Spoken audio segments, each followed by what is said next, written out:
guys, yun ang sabi ko. Meron tayong repair ngayon. Ang repair natin is yung RX 580. Ito yung papakita ko.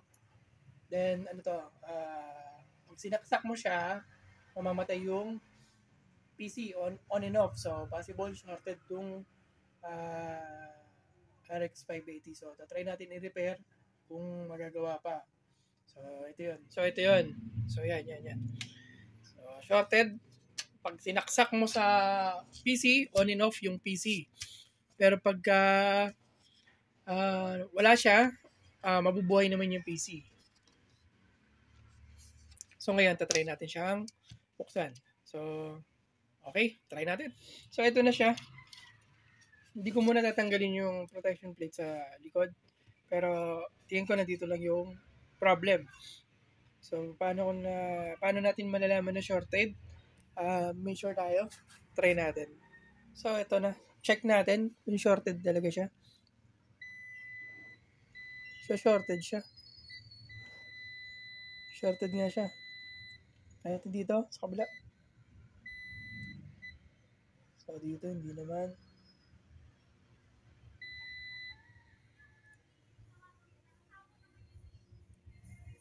So, possible nandito yung short.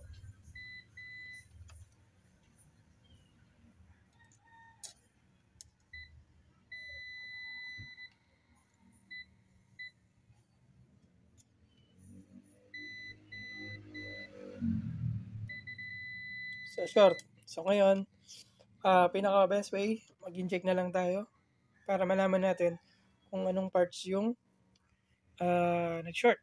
So, try natin. So, ito na. I-set muna tayo ng short cam para ma-detect natin kung saan yung short. Pero, na-try ko na kanina na parang nandito yung problem. So, parang i-short na lang natin kung yan talaga. Kasi parang dito ko naramdaman na uminit eh.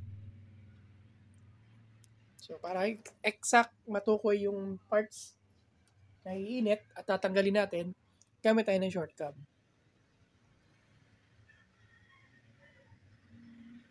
Ayun. Ayun, no?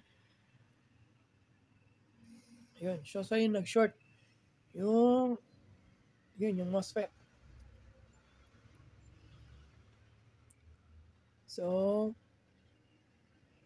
ito yung nag-short na part.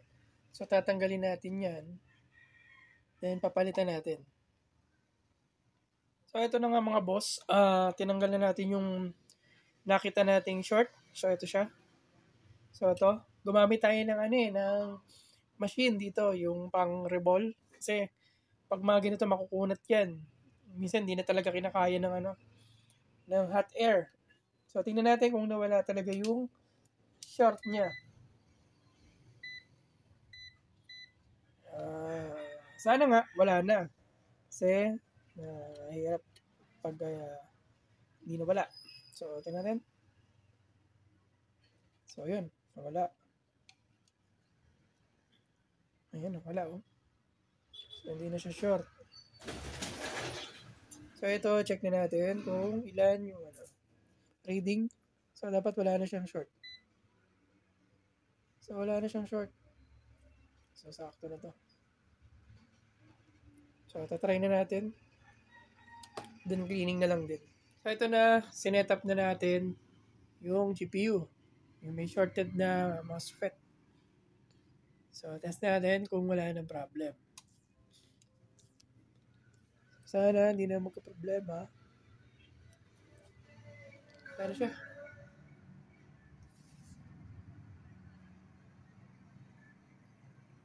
Yun. So, yun na. So, yun dahil yun sa shorted na MOSFET. Ito. So, yun lang guys. Thank you.